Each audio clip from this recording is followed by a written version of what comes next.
우리나라는 1997년부터 한복의 날을 제정해 기념하고 있습니다. 그런데 한국 전통 의상을 기념하는 한복의 날 행사가 미국에서도 열리고 있습니다. 지난해 미국 뉴저지에서는 10월 21일을 한복의 날로 지정해 공식 선포했습니다. 한복의 날 행사에는 현지 주민들뿐만 아니라 지역 정치인들도 한복을 입고 참석해 눈길을 끌었죠. 머피 주지사는 선포문에서 한복은 2000년 이상 한국에서 이어진 전통 문화의 일부이며 한인 사회의 영향력과 한미동맹의 중요성을 감안해 한복의 날을 선포한다고 밝혔습니다. 곱게 치마 저고리를 입고 단상에 오른 뉴저지 주지사 부인 태미 머피는 한국 이외 지역에서 최초로 개최되는 한복의 날 행사가 자랑스럽다고 말했습니다. 행사 마지막 순서는 강강술래였습니다. 마크 진너 테너플라이 시장과 현지 주민들은 손을 잡고 강강술래 노래에 맞춰 공원을 돌았습니다. 반면 중국은 한푸의 날이 따로 없습니다. 최근 중국에서는 최대 인터넷 쇼핑몰 알리바바에서 개최한 한푸 패션쇼가 열렸습니다. 그런데 이 문화 행사에서는 문제가 있었습니다. 모델들이 입고 나온 의상은 조선시대의 복식과 매우 유사했고 우리나라 갓과 비슷한 모자를 썼으며 상투가 흐트러지지 않도록 두르는 조선시대 망건을 착용하고 등장했습니다. 이외에도 모자 양옆의 깃털 장식 또한 우리 의상 중 하나인 주립과 매우 유사했습니다.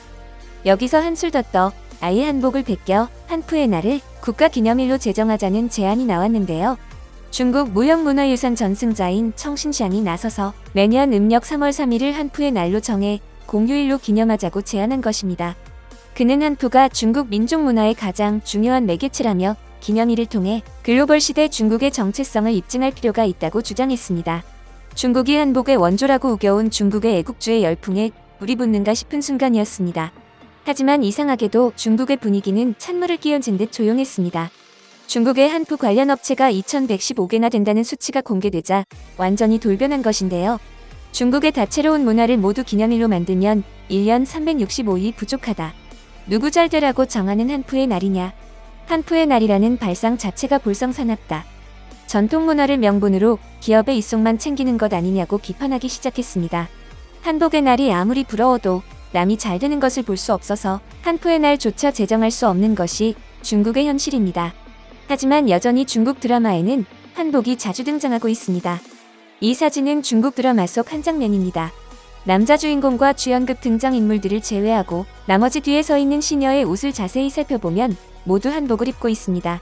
동정 모양, 고름 위치와 방향 모두 한복과 동일합니다. 한눈에 봐도 중국의 한푸와는 확연히 다른 한복으로 보이는데요. 극중 윗사람 역할의 배우들에게는 중국식 한푸를 입히고 아랫사람이나 시종 역할에게는 한복을 입히는 것은 한국을 무시하는 행동이 틀림없어 보입니다. 이외에도 시대 배경이나 상황과는 전혀 상관없이 중국 사극에서 자주 한복이 등장해 논란이 됐죠.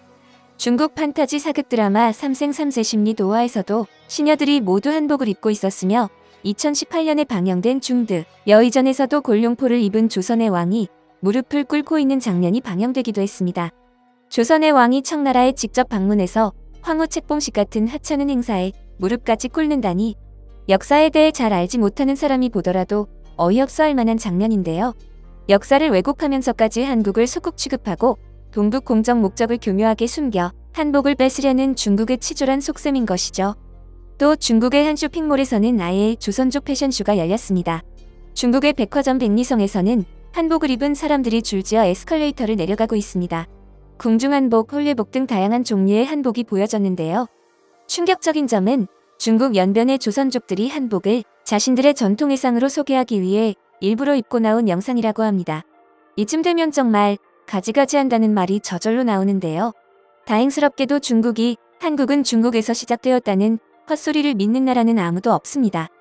한 글로벌 커뮤니티에 한복을 중국 전통 옷이라고 소개하는 댄스 영상이 올라왔습니다. 이에 해외 네티즌들은 중국은 무조건 모든 걸 자기 것이라고 해서 놀랍지도 않다. 코로나만 제외하고 거기에 대해서는 한마디도 안 해. 세계적으로 유명한 BTS와 넷플릭스 드라마 킹덤의 시기 질투하는 게 느껴진다라며 속 시원한 반응을 보였습니다.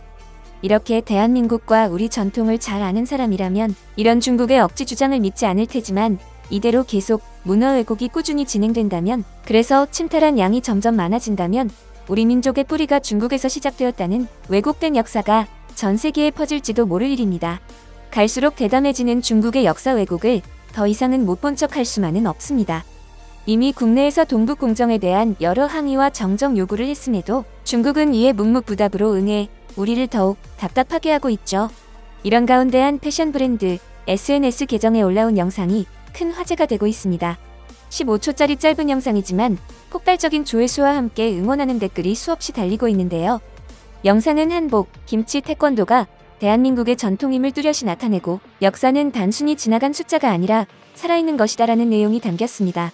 대한민국의 역사와 문화를 알리려는 애국심 가득한 영상에 국내 네티즌들의 호응은 당연한 일일 텐데요.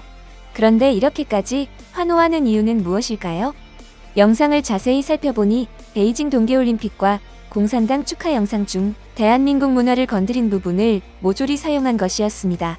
우리 문화를 뺏기 위해 만든 영상을 그대로 사용해 역으로 문화를 다시 가져오다니 이렇게 참신한 아이디어의 사람들이 열광하며 칭찬하는 것이었죠. 이 영상을 만든 기업은 국내 패션 브랜드인 라카이 코리아인데요. 라카이 코리아는 한국적인 아름다움을 표현한 디자인으로 유명한 기업입니다. 또 다양한 역사적 프로젝트를 국내를 가리지 않고 시행 중인데요. 대표적으로 우길기 폐기 프로젝트를 꼽을 수 있습니다. 라카이 코리아는 광복절 75주년을 맞아 일본 제국주의를 상징하는 전범기 우길기를 폐지하는 프로젝트를 진행했습니다. 우길기의 끔찍한 역사를 잘 알지 못하는 사람들이 우길기를 단지 패션 요소로서 사용하는 경우가 있기 때문인데요. 라카이 코리아는 대한민국의 바른 역사를 알리고자 우길기 폐지 포스터를 5개 국어로 번역해 전 세계에 널리 알렸고 광복절 당일에 직접 소각을 진행했다고 합니다. 해당 프로젝트가 일본 커뮤니티에서 화제가 돼 수많은 비난도 받았는데요. 하는 짓이 미개하다, 한국은 역겨운 해충이다 등 대한민국과 라카이 코리아에게 공격적인 욕설이 쏟아졌습니다. 자국의 부끄러운 역사에 대해 뉘우치지 않고 무조건적으로 한국을 비난하는 모습은 아무리 시간이 지나도 바뀌지 않습니다.